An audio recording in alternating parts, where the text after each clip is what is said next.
Not a day goes by in this house without, it seems, another electrical anomaly.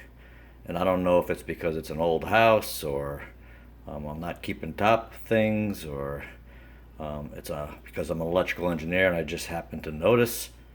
But here we have the air conditioner for the hot month of July, and it's been cycling.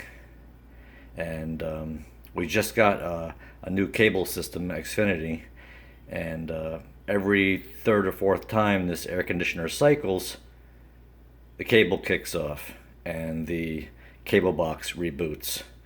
And it's always at the worst possible time when you're at the conclusion of a show or bases loaded, two outs, and bottom of the ninth. So I've been walking around the house today trying to diagnose how to correct this. So let me just walk you through some of the things I've looked at.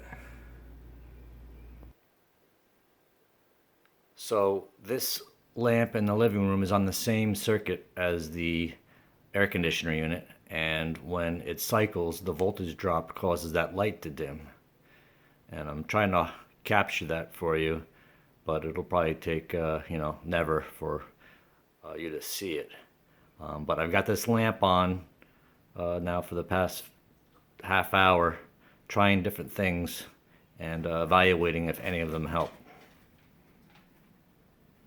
Let me see if I can capture one. And here's our entertainment system.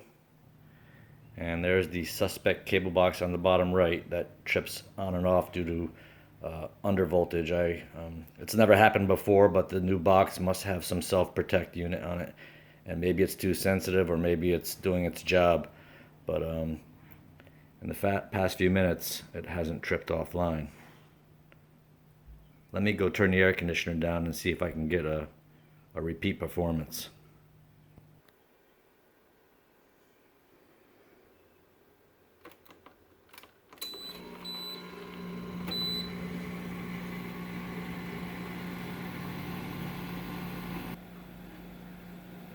No sooner did I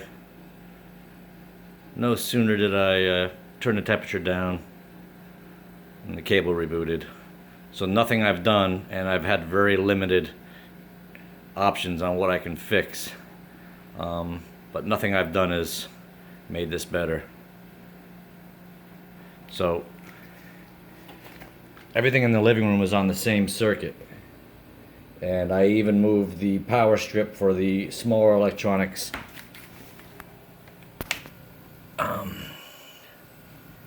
I took the power supply that's feeding the motor, the cable box, and I plugged it directly into the wall, thinking that it being in the strip, being in parallel with so many loads, might be adding to it.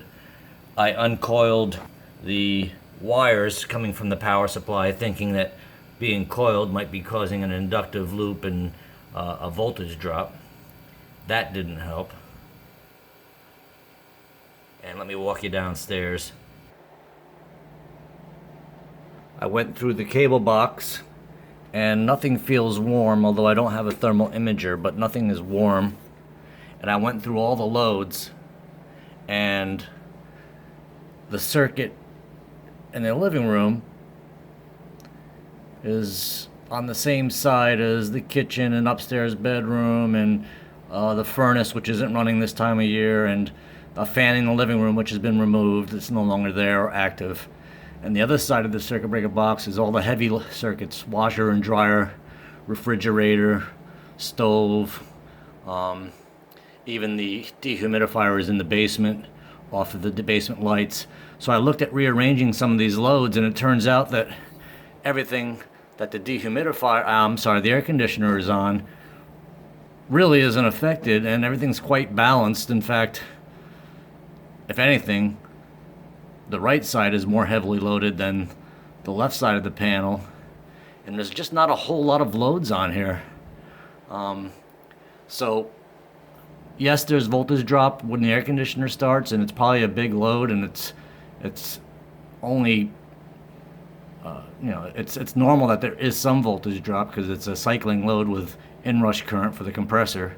But there's not much I can do. I walked through all the cables in the house just to, they don't, they're not real old cables. Everything seems okay. There's no strange things going on.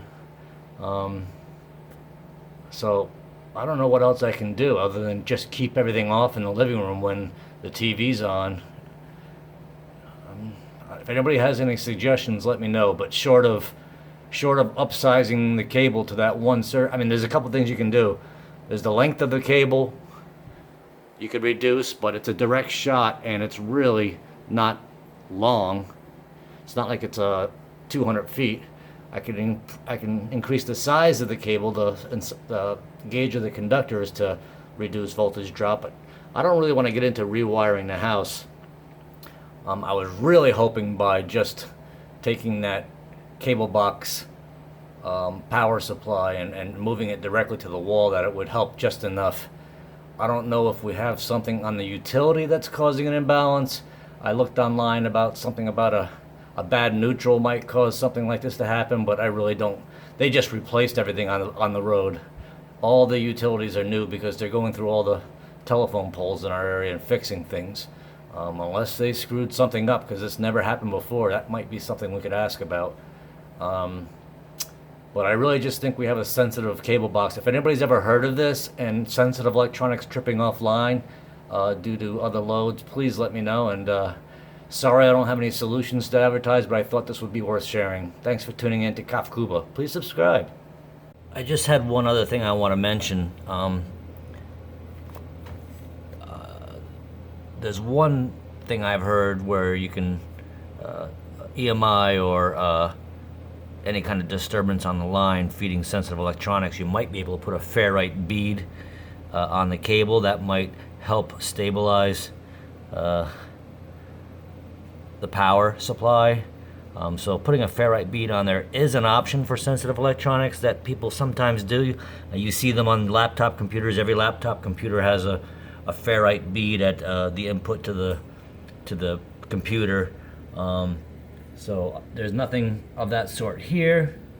I don't know if there's something internal that might help. But I just wanted to mention that because sometimes when you have sensitive electronics tripping on and off or misbehaving, I never mentioned the addition of ferrite beads. And that might be something we can think about or research. But I just wanted to add that last item. So again, thanks for tuning into KAFKUBA. Please subscribe.